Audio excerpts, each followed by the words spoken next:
All right, everybody, welcome back to the channel. This is Rob for Smirking Gun Reviews, and we're starting a new thing, The Expanse. I've heard from good things about this show. Some people have called it Game of Thrones meets Battlestar Galactica. I know Darren Jakes over at D's Reviews has nothing but good things to say about this show. And I heard it was considered like the Wire of sci-fi TV shows. And that it was canceled after 3 seasons, but now it's being re-picked up by Amazon for a 4th season. So I thought, why not jump in? Amazon Prime has the first 2 seasons, so I figured I'd give it a shot. And it turns out to be a pretty damn good show. The first episode, we'll have full spoilers here. This is season 1, episode 1. The episode's called Dulcinea. And it's a very daunting task for me right now. I've worked all day, so there's a lot of things going on. So I am not going to cover every single aspect of what you would normally do in a pilot episode of a TV show. I'm going to give mostly broad strokes here. But just in case you're wondering if you've ever been curious about the show, the first episode's pretty darn good. It takes place in like the 23rd century. The UN controls the Earth.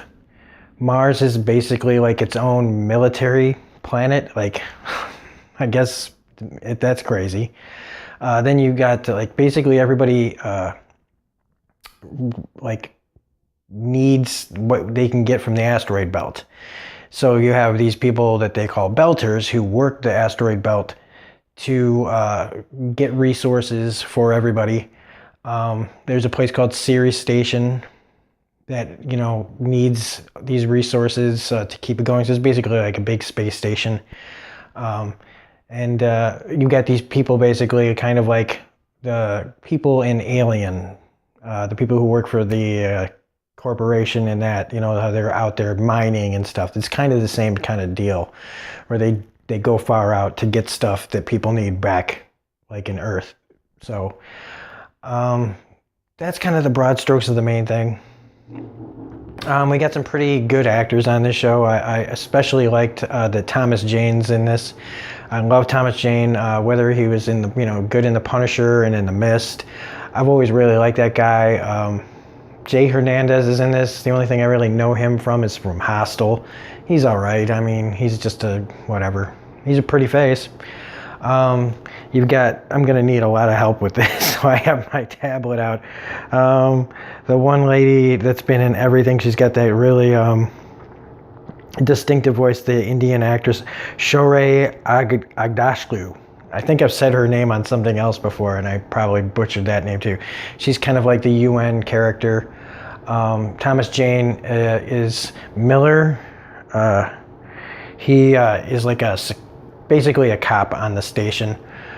He's taking Jay Hernandez through like the ropes, rookie, veteran kind of deal. And so I guess I'm just going to try to touch on each person to make this a little more fluid for myself and for you guys. So this show starts out on this like derelict, I want to say ship. Something terrible has gone wrong. And this girl is trapped in like a cabin, like a sealed up room, running out of water, very desperate. When she manages to get out, and it's in 0G, so like something's really wrong here. She ends up in this room where the best I can describe what she's seeing is that there's some sort of organism that is like devouring the crew like a blob, like this big mass kind of absorbing everybody. If that's wrong, then somebody call me out on it, but that's just my first impressions of what I was looking at. And let's just go to that lady that I was talking about, Shorey Agdashlu. Her character's name is Christian Sarala, so that's not much easier. But she's like a UN ambassador, and she's hanging out with her family, and she gets pulled away, and her only scene is like interrogating this guy from the belt. She's kind of torturing him, kind of a Guantanamo Bay situation, where the pressure of being in deep space and stuff, his body can't handle being on Earth's gravity. So it's like being here is like torture. Apparently he's like a known terrorist. She calls him a belter, so I guess somebody, some of these groups out there that are workers, the belters are like terrorists, or at least it appears that they are. She wants to know some information, and honestly, the first episode, I don't really know what she's talking about. They don't really go into detail, except that this guy has information that she wants that he's not giving, and she basically says, go ahead and torture him some more. If he survives, let me know. So on the series station, you've got Miller, and let's see, what's Hernandez's name here? Dimitri Havelock. Okay, Jay Hernandez, his name is Dimitri Havelock. All right, I guess it's better than Jesus Batumbo or something, I don't know. So he's running him through the motions. Hernandez's character, Havelock, is kind of seeing that Thomas Jane's, a little iffy as far as morality goes. He takes bribes from guys that haven't been changing the airlocks. And this is also like a big exposition dump, so you get a lot of like news about like how water's being rationed and air is rationed, and these people are kind of treated like slaves out there. That the company basically just only gives them what little they have to give them to survive. And it seems like this security force is one of the only things that kind of keeps the peace up there. And you get to see like that there's deformities that occur in the human body from being out there. Things don't, our bodies aren't really meant to be out there, and so when they do like they take like injections or something, it sounds like the body has different effects. Like Thomas Jane's spine is all messed up, and you can tell like he's got a history with one of the people on there. There's this dude who's totally got, like, one of the workers is like I'm gonna call him Porn Stash Guy, because that actor has been in like a lot of like Skinamax TV shows. He's just one of those like, oh, what is he doing in this legitimate show? I mean,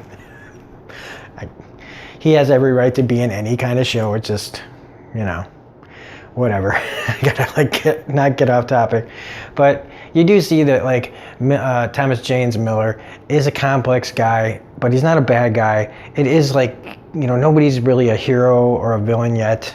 Very Game of Thronesy in that aspect. There's like a bunch of people that it can't breathe and stuff, and Miller ends up throwing the guy that he took the bribe from, like threatens to throw him out of the airlock unless he fixes the air filter. So you get that this guy is morally flexible, but it looks like he'll do the right thing when it needs to be done. Then you got these people on this ship called the Canterbury, and they're like collecting ice that gets sent back to Ceres Station, and that's water, air, all sorts of stuff that's needed. And here we kind of just get the nuts and bolts of how that's run out there. You got this guy, Stephen Strait. He plays Jim Holden. Now, Stephen Strait was on that Starz show Magic City, and I couldn't stand his character in that so much. I mean, it's credit to the actor, but I couldn't stand his character so much that as soon as I saw him having zero-G sex, his very first scene in this, I was like, oh, fuck this guy. Again, already, Scruffy Mick wannabe Han Solo. But he's turning out to be an alright character. What I was really excited about was I saw Jonathan Banks was in this. But he's in one scene, and Jonathan Banks is Mike Ehrmantraut on Better Call Saul and Breaking Bad. And basically he's just there to show that the executive officer has gone bonkers. He's been out there too long. He misses Earth clearly because he's knocked over his plants and is just stepping in Earth. He takes a shot at like the computer, or possibly the outside, and just kind of breaks down. He's just completely lost it. And that's unfortunate. You get Jonathan Banks in your show and you got him for one scene.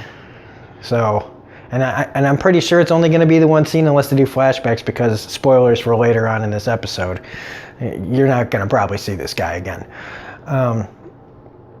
But you can tell this guy, of course, like Mr. Han Solo type, he doesn't want any responsibilities. You know, he just kind of likes where he's at. But when the XO gets basically wrapped up in a blanket and sealed, like harnessed up, like psych evaluation kind of thing, where you've got to put them, restrain them from them, harming themselves or others. The main guy on the ship gives him the executive officer badge, and this is when they get a distress call from way out in the middle of buttfuck nowhere, and they don't want to go. And that's another really cool thing about this is, kind of like Aliens, like these people have like a schedule, they got bonuses and all this money riding on it. Nobody wants to go out there and do this because it's probably nothing. It could be like pirates, out there just luring ships out to the middle of nowhere to take their stuff. And so I do like that nobody wants to be a hero here. Everybody's just like, no. Because realistically, if this is how our world was, if you went out there, and and it's kind of how it feels like their view is that if you go out there, man, you're on your own, right? Don't be expecting any rescue because there ain't no heroes here. Everybody's just doing what they have to do to get by. So they even though the navigator, that's the love interest of our, Holden character, she wants to go. She's the good heart and all this. Everybody else is like, nope. They erase the communication and they're like, let's just go home. Let's get our bonus. Let's, I'm sorry, but shit happens out in deep space. Well, it ends up getting the best of Holden because, he has a crisis of conscience and, starts looking into the communication and hears a voice, very faint after doing a lot of I don't know what that was. It made me think of Teen Wolf for a second. Let's stay on topic. So he leaks the communication back to headquarters, and now they have to go. Everybody's fucking pissed. Everybody's blaming the navigator for having to do this. They think it's her. They have no idea that it was their new XO. And so they are required now to go. And so Holden is asked to be the head of this little, trip. He has to put a little skeleton crew together to go investigate this. And they do. And I do like how they show like the kind of hyperspace travel. We're not going like light speed like Star Wars, and we're not going warp 5 like Star Trek. They're putting in the mouth gear and having this juice put inside their bodies. Like it's very do it yourself. It's very raw. It's very like low tech, and also just kind of like we're just figuring this shit out. Still, it's the 23rd century, and we're just figuring out all this stuff. Where it's very experimental. It's very probably could kill you very easily doing this. And so I do like that kind of realistic look, if you want to call it realistic. It's speculative, right? I mean, we don't really know what it'd be like yet to do something like this, but it was a really cool effect, a really cool way of like doing this where we're not just all flying through space like nothing. So they go out there, they burn, and they get in a little shuttle, which is still like 50,000 clicks away. And they get to this derelict ship. Now, I'm pretty sure it's the ship from the beginning. If I'm wrong, again, somebody correct me. But they go in there, everybody's gone, the reactor's gone. They find this like transmitter, and they're like, oh shit, somebody put this here. It's a trap. All of a sudden, this ship that should not be able to be there at all is there. And they realize that this thing's got cloaking, and they're like, who has cloaking? The people on Mars. So the military group on Mars that runs that planet has sent this ship there, and they've got to get the fuck out of Dodge quick. So they're trying to get out, and this ship fires torpedoes at them, and they narrowly miss, but they realize too late that the torpedoes were not meant for them. They were meant for their main ship, the Canterbury. And this is just fudged up. Like, so you can shoot their ship, you can shoot the freaking shuttle and whatever, but you take out the ship that they came on and they're stuck, they're dead too. So you don't have to shoot their ship. You just have to shoot the big one. and they're trying to, get the hell out of there, but it's too late. The girl that's the love interest of Holden starts to say, there's something you should know, and then the ship just gets nuked. And so, I'm kind of hoping, like in Game of Thrones style, that we never find out what it was she was going to tell him. I really do hope so. Like, I like those kind of mysteries where you just go, something that would just eat at the character forever. Like, what did that mean? Oh my God, I'm just haunted by it. But they'll probably find some way to explain that story. And I think that's basically it. Oh, and Miller. Okay, so Miller gets this job from his boss to find this girl. The character's name is Julie Mao. And so she's like some protester, and her parents want her found. They're rich, so she's like one of those rich girls that, is pissed off at her family and their money and what they stand for. She's out in the, galaxy protesting stuff. And she's gone missing and her parents want her found. And so they want Miller to find her. Now, what's interesting is I didn't know until I looked at this just a little bit ago that Julie Mao, the character that he's looking for, that's in the little pictures of the screen and shit, that he's supposed to find her, is the character, well, I think that might be her, is the character from the beginning of the episode that is locked in that room looking for water and sees this crazy thing on her ship. So that's the person he's looking for. So she's not on Ceres Station, as far as I know. She's out, who kind of seems like she's dead, but I don't know. Again, first episode, so there's a lot going on. A lot to, I'm sure I'm not covering it all, and all the politics and stuff.